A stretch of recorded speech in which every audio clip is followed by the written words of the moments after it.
It's Miss Patty, Sunday School. Did you have a good Thanksgiving? Did you think of lots of things to be thankful for? I sure did. One of the things I'm thankful for is I get to have Sunday school with you, even if I don't get to be there right with you. We get to have it with the computers or phone or however you're watching this.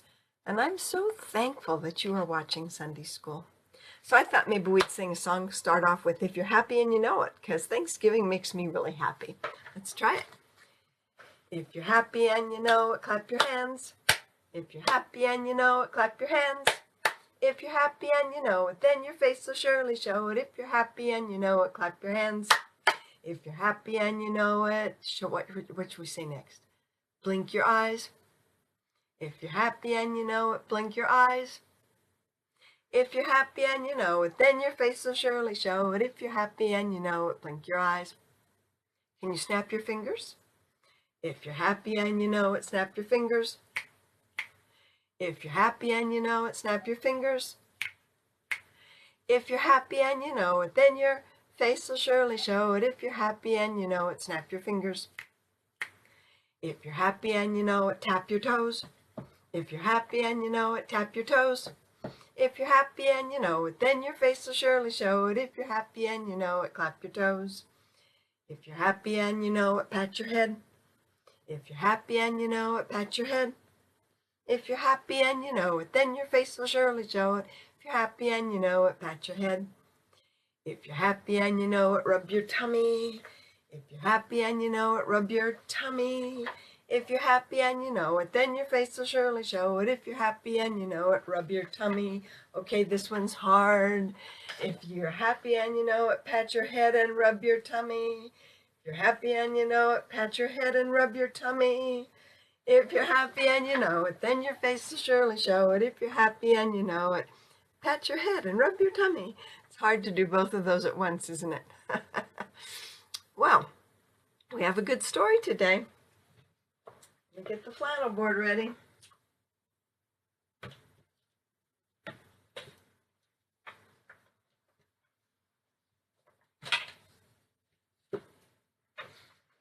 You remember we have a lot of stories right now. Who's that? Abraham, yep. And last time he had a little baby, right? But the little baby got bigger and bigger and bigger. He's growing like you guys, and he grew so much, he grew into being a man. What was the baby's name? Was it Isaac? Yeah, it was. And just because he got bigger, his name's still Isaac, right? So here's Abraham. Look how big Isaac is. He's even bigger than his daddy.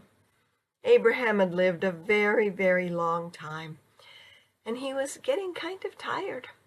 And he really wanted to see God's promise fulfilled. God had said he was going to have so many descendants, that means all the children that would come after him, that he would have so many descendants that they would be like the stars in the sky. There would be so many of them. But he didn't have any yet. He just had Isaac. And so he wanted to see that Isaac was going to have children. But before Isaac could have children, he needed a wife. And so Abraham thought about it, and he thought, well, what can I do so that Isaac will have a friend, have a wife? So he called his helper. Oops. Here's the helper. This is Eleazar. And he called to Eleazar, and he said, Eleazar, I need a wife for Isaac. But the wife needs to come from where we used to live. It needs to be part of our people. So I need you to do a job for me. I need you to go to where I used to live, go to the town of Nahor, and find a wife for Isaac. Well, Eleazar was happy to do the job, but he said, how will I pick the right woman for Isaac? I don't want to get this wrong. And Abraham said, God will tell you. God will tell you which is the right woman. Okay, Eleazar trusted in God. So he had to get a big group, a caravan together, so that We have to pretend that there's no woman there yet, because he's got to take his caravan to the town where Abraham's people came from. We just pretend there's no woman on there yet, or that that's another helper. And when he got there, he thought, well, how am I going to find the right woman? So he prayed to God. He said, when the women come to the well to get their water, I will see if there's a woman who will give water to me after my long journey, and if she also offers to give water to my camels, then I will know that this is a very kind, generous woman, and she would be the right woman for Isaac. So he prayed about that to God, and sure enough, along came this woman, and she had a container for collecting water.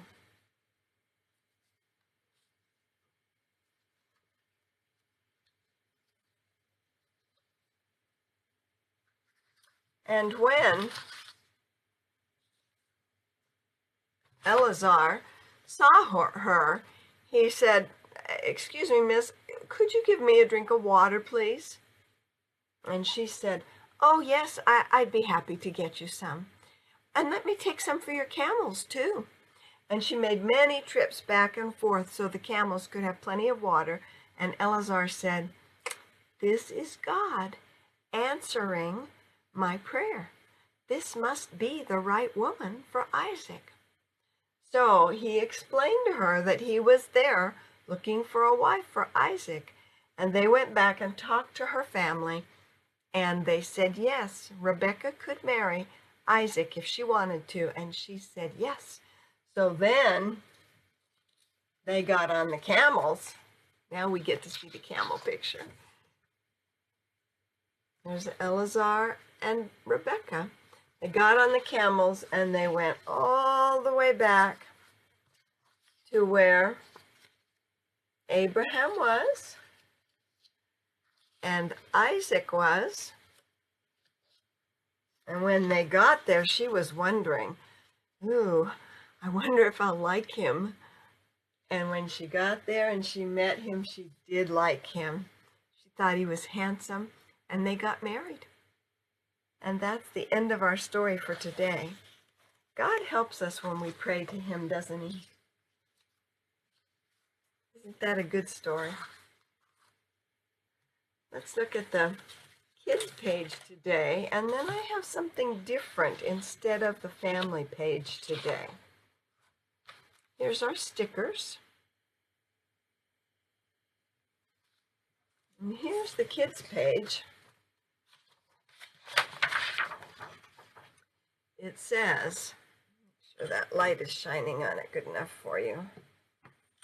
Maybe I can change my light here just a minute. Is that any better? I don't know if that is any better. Well, it says, the Lord hears when I pray to him.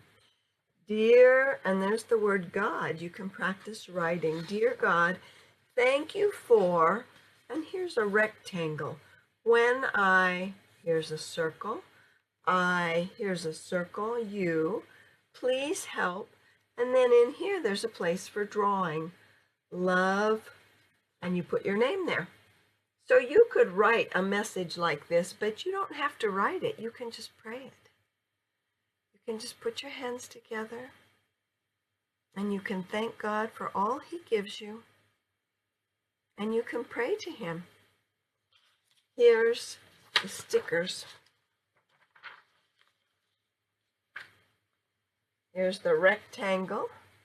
So now it says, thank you for listening when this one right here, when I pray.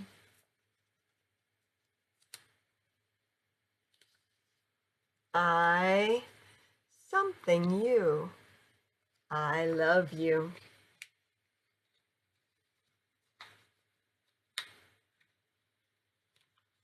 And then over here, you get to draw your own picture. And you could put a prayer like that by your bed. You could have your mom or your dad or a big brother or sister help you write down your prayer. And you could remember when you go to sleep at night or when you wake up in the morning. Or maybe you want to put it somewhere else with your choice. And it would remind you to pray to God. Because God hears you when you pray to him. Here's the other side.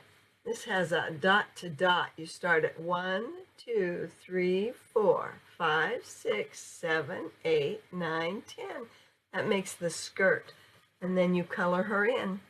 And there is, do you remember his name? Eleazar. That's a different name than we're used to, isn't it? I've never heard of anybody called Eleazar. I've heard of people called Ellie, but I've never heard of Eleazar. And this is Rebecca. I know a friend named Rebecca. So that's the page for today. And instead of the family sheet, I thought it might be fun for you to see my action Bible. And I marked this same story in the action Bible. You know, just, I think it was last week in church, Pastor Eric was talking about how it's good to have different kinds of Bibles because then you can compare a little bit and see what the different interpretations are. And I thought you might like to read about this story. It's kind of like a comic book. And this is called A Wife for Isaac, and it's still based on Genesis. The book of Genesis is the very beginning of the Bible, right? It's still based on Genesis, and it's still chapter 24. And here it is. Abraham is now old, and he's seen many, many years in the midst of grieving for his wife. He plans for his family's future.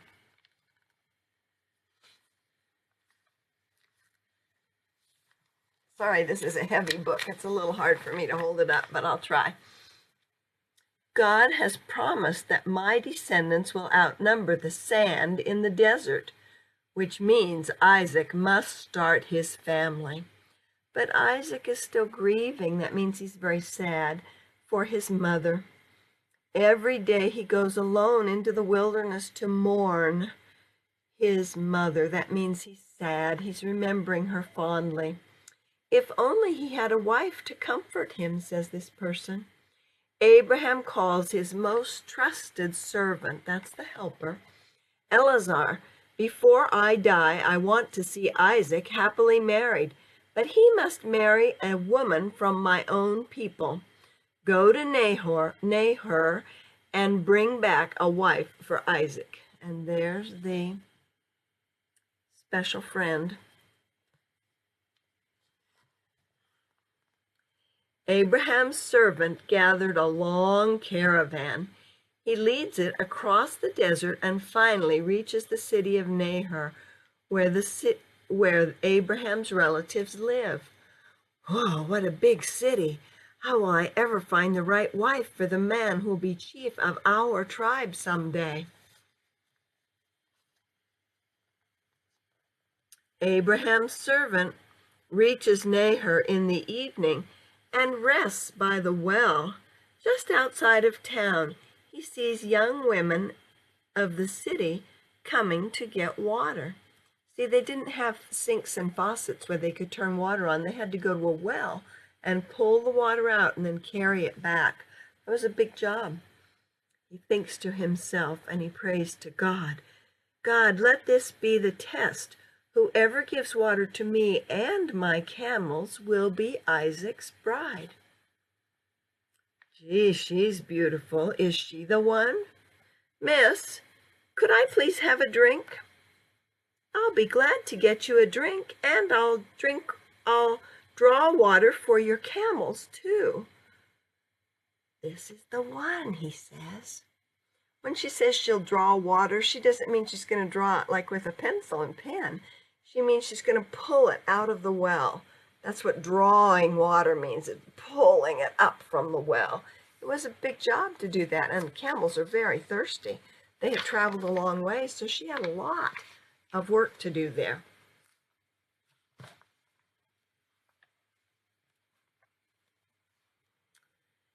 When the girl finishes watering the camels, Eleazar gives her a nose ring and gold bracelets. "What is your name? Do you think there is room for me to stay in your father's house?" "These are beautiful. My name is Rebecca. We have plenty of room for you at our house. Just a minute." Rebecca runs to tell her family. When she shows them the presents, her brother, I don't know how to say his name, Laban maybe, goes out to meet Abraham's servant. "Come with me, my father has room for you and your caravan." Abraham's servant, what's his name? Eleazar, tells everyone who he is and explains that God has chosen Rebekah to be the bride of Isaac, son and heir of Abraham, her great uncle. "Take Rebekah to be the wife of my uncle's son. Do it just the way the Lord has said." Early the next morning, the caravan gets ready to return to Abraham's camp. Rebekah says goodbye to her family, and the caravan begins its long journey.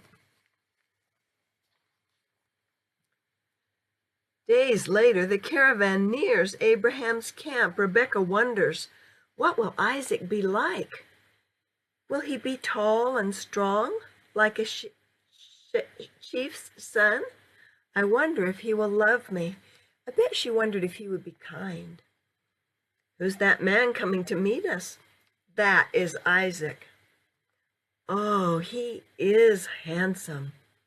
Is this the woman I'm going to marry? When Isaac sees Rebekah, he falls in love with her at once and takes her to his father for his blessing. They get married immediately, and the whole camp rejoices that God continues to watch over Abraham's family. So if you liked that, that comes from this Action Bible. We have Christmas coming up pretty soon. You might ask somebody if they say to you, what would you like for Christmas? If you liked that story, you might say, I would like an Action Bible. This whole Bible is filled with illustrations.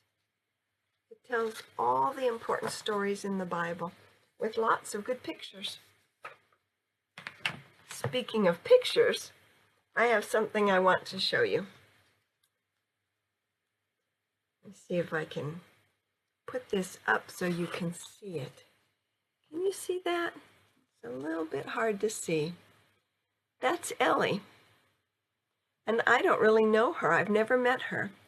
But she watches our Sunday school lesson. She just moved to town after we couldn't have lessons in person. And she's been watching them, and she drew a picture. And this picture, I don't know if you can see it, but there's a picture of me, and there's a picture of Noah's rainbow and the ark. And Ellie drew that, and she gave it to our friend Miss Kathy, who showed me a picture on my phone of Ellie. And I thought, well, isn't it fun? The kids that don't even know me from Sunday school are watching our Sunday school class. And it reminded me of a book I have. This is a book about going to Sunday school. The Berenstain Bears go to Sunday school.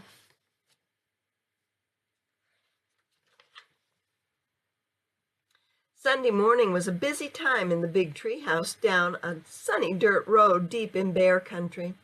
The Bear family had things to do and places to go. Brother Bear had soccer practice at 10:30 and Sister had a ballet lesson at 11. Usually Mama dropped them off before taking Honey Bear along to do some grocery shopping.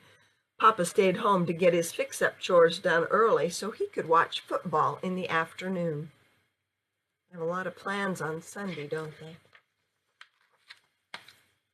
But it hadn't always been that way for the Bear family. A few years back, before they'd gotten so involved with a lot of activities, the Bear family had gone every Sunday morning to church in the services at the chapel in the woods. Of course, that meant brother and sister went to Sunday school. Mama Bear missed those days. It seemed that her family was a lot closer back then. Going to the chapel in the woods was like a kind of glue that held the whole family together. Mama decided it was time for a little family conference. They all gathered in the living room one Saturday night, and she told them what was on her mind. Glue? Sister said. You mean like when you glued that lamp back together after we broke it? That's a very good example, said Papa. That lamp gave us light. We glued it back together so we wouldn't be left in the dark. Worshipping God gives us light and warmth too, and our family needs a little glue from time to time to keep it together. Sister and brother thought that one over, and it made sense, sort of. Besides, said Mama, I believe that going to church together is more important than all of our other Sunday morning activities combined. What do you think the Bear kids think about that? Do they look a little bit worried? Maybe they're not going to get to look at this picture. Maybe they're not going to get to do their soccer and their ballet. More important than soccer, gasped Brother Bear, shocked. Or ballet, chimed in Sister. Yes, Mama said firmly, but don't get too excited. We'll go to the early service at 8:30. That way you'll have plenty of time to get in your soccer and your ballet. 8:30 in the morning, cried Brother and Sister, even more upset. That means we'll have to get up early at 7 o'clock on a weekend. Now, said Papa. He prided himself on always getting up early. Early to bed and first to get up makes a bear healthy, wealthy, and, how does that go? Brother Bear says, sleepy? Have you ever heard that? Early to bed, early to rise makes a person healthy, wealthy, and wise.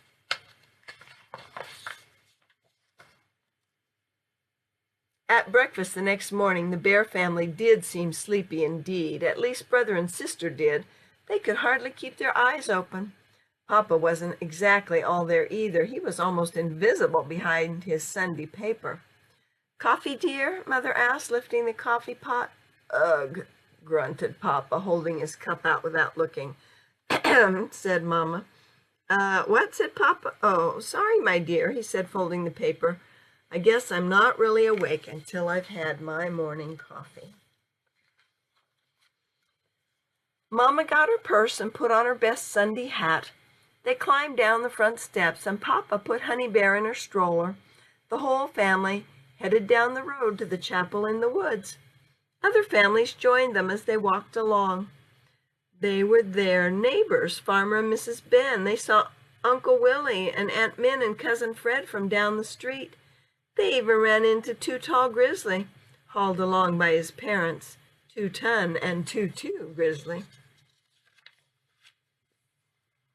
The chapel in the woods was nestled in a pretty little glen down by the creek. On this fresh spring morning, the dogwoods were in bloom. Papa began to hum a tune.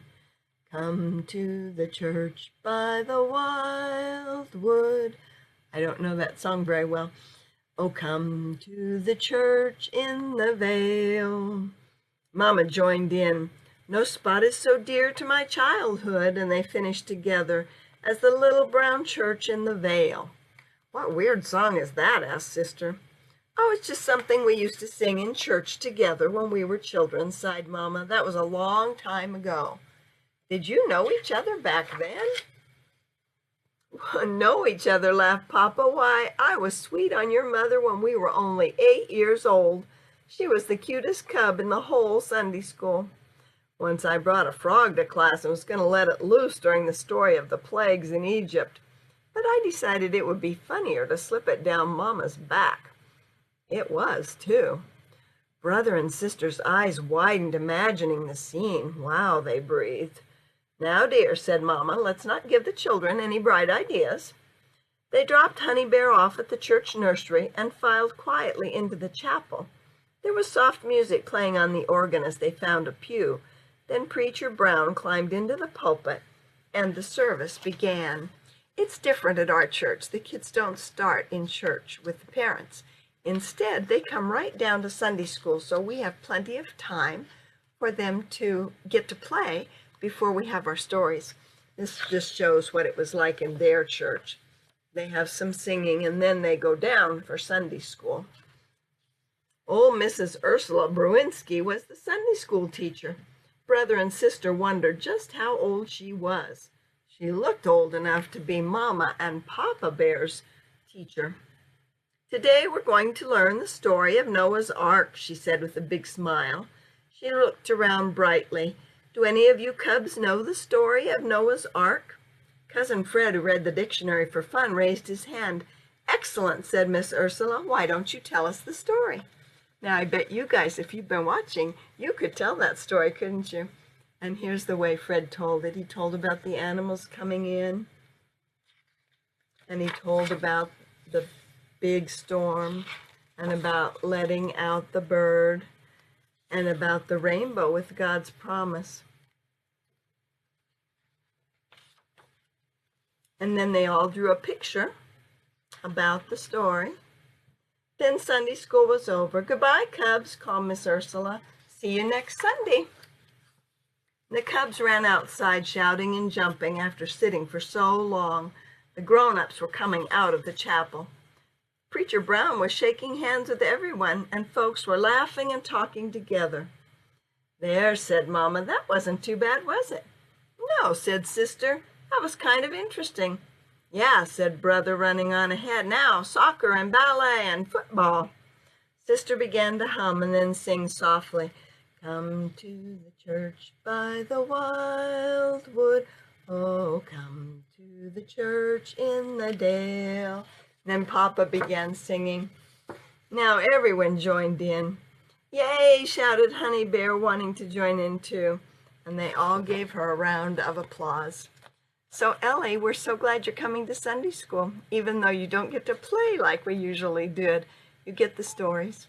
And thank you for the drawing of our story about Noah's Ark. I bet you guys are tired of sitting because we had a lot of stories there. How about we do head and shoulders, knees and toes, and then we'll have the puppet show. Ready?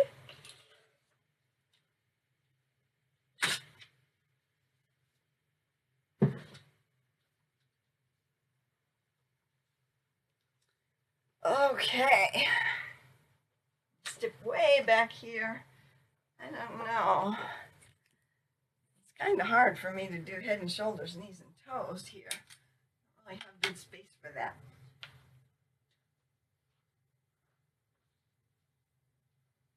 Okay, are you ready? I don't think I've got that adjusted quite right yet. Let's try it there. Okay, here we go. Stretch up way high. Okay, here we go slowly. Head, shoulders, knees and toes, knees and toes. Head, shoulders, knees and toes, knees and toes. Eyes and ears and mouth and nose. Head, shoulders, knees and toes, knees and toes. Want to do it medium? Medium speed? Okay, here we go. Head, shoulders, knees and toes, knees and toes. Head, shoulders, knees and toes, knees and toes. Eyes and ears and mouth and nose. Head, shoulders, knees and toes, knees and toes. Did I hear you right through the computer say faster? Okay, here it is. Last time, really fast. Ready? Ready, set, go. Head, shoulders, knees and toes, knees and toes. Head, shoulders, knees and toes, knees and toes. Eyes and ears and mouth and nose. Head, shoulders, knees and toes, knees and toes. Yay! All right. Let me pause this for a minute and I'll get our puppet show ready. Who do you think is our puppet today? Did you guess Buddy? It's not Buddy the Retriever. Did you guess Daffy? Not Daffy. Maybe you guessed Skeeter, because we've had some Skeeter ones recently, haven't we? Skeeter the squirrel. It's not Skeeter. It's me! It's Callie the cat! I hope you guessed me. Callie, you seem sort of excited today. Meow, meow. Meow, meow, meow. Is something wrong? Meow. I'm having a hard time getting my person to listen to me. Well, what are you trying to get your person to tell you? My food dish is half empty. I don't like it that way. I like my dish full of yummy food. Well, what have you done to get your person to help fill it up? You know, I went right up to her and I went, meow, meow. Oh, that was a nice, gentle way to do that, wasn't it? Did it work? No.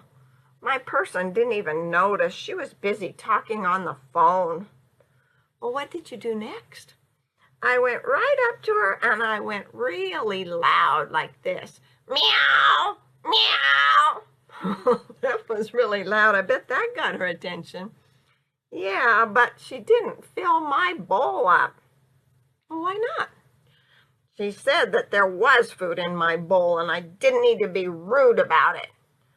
Oh, well, you did say it was half empty. That means it was half full. But I don't like it that way. It won't be half full after I eat some more. I wish somebody would listen to me. I'm pretty sure your person will fill up your bowl. She won't let you go hungry.